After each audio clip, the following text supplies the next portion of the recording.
Ilnisa Golli ka dhënë mendimin e saj dhe ka treguar më shumë për rrugëtimin e mikut të saj Lejert Vasili, i cili u shpall finalisti i dytë i edicionit të 4 të shtëpisë më të famshme në Shqipëri. Nuk mund të flas përpara kohe apo të hipotetizoj të gjithë këtë ndjenjën që kam për ta dashur si fitues. Mendoj që ai e meriton të jetë një fitues për shkak të durimit që ka pasur gjatë gjithë këtyre ditëve, për shkak dhe të mënyrës se si ka shprehur gjithçka në formën e tij. Jam për Lejertin dhe e dija që ky djalë do të shfaqte më të mirën e tij me shumë dinjitet. E pyetur se si i ka Lejerti marrëdhëniet me njerëzit e tjerë brenda shtëpisë, ajo kishte këtë fjalim. Më pëlqeu ballafaqimi i tij me gjeste, megjithse situata ishte pak kaotike jashtë me përkthimet e çuditshme karshi fes, por ata më kanë pëlqyer shumë të dy, secili në mënyrën e tij.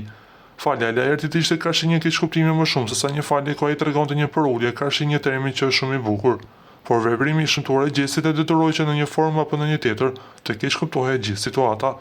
Ndodhi ajo që ndodhi.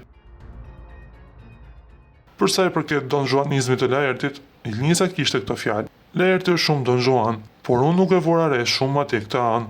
Lejerti është sapioseksual, kam iden, deklaroi Ilnisa. Duke qenë se ethet e finales kanë filluar sepse jemi drejt përfundimit të këtij edicioni, Ilnisa për krah Lejertit dhe Rozanës shikoi këto dy personazhe.